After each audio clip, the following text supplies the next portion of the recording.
What do you both feel is the X factor, and why there is a small percentage that actually take that actionable step? Honestly, I think that mindset is such a huge barrier. I know that we were filled with so much fear and so much doubt, and the what ifs that kind of you were saying that like you maybe didn't have, but Allie did have with like, what if this happens? What if that happens? That was me. It was like, what if we have to evict a tenant? Or what if, the roof collapses? And I'm thinking of these catastrophic realities of being a landlord.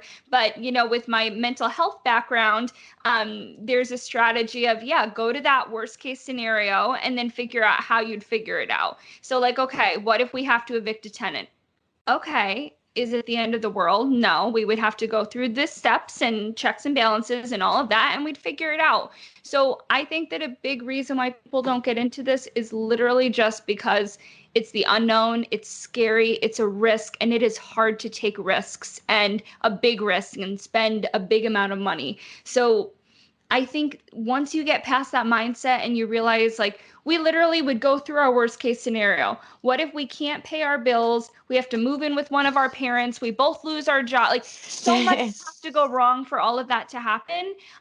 But going through that, it's like, wait, that's kind of an unrealistic fear, and kind of overcoming that fear. Yeah, and for me, like, so I love math and I love risk mitigation through math.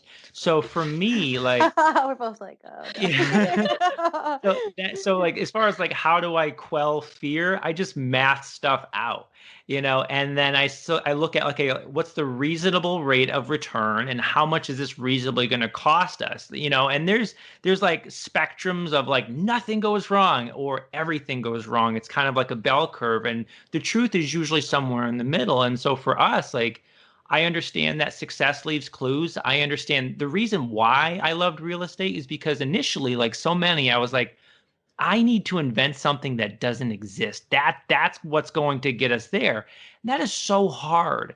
So I decided, why not just play it safe and do something that people have been doing for generations, real estate. And guess what? There's books.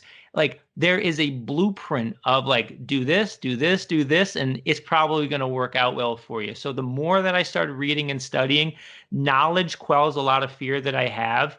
Couple that with the math of it, I'm like, this is a no-brainer, hot, like super low risk endeavor that we're going into.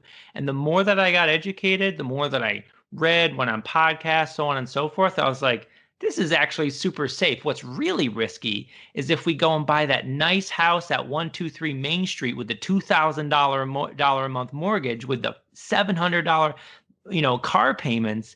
That's super risky. That I can't math out. And so Yeah. this is a cakewalk for us, I think.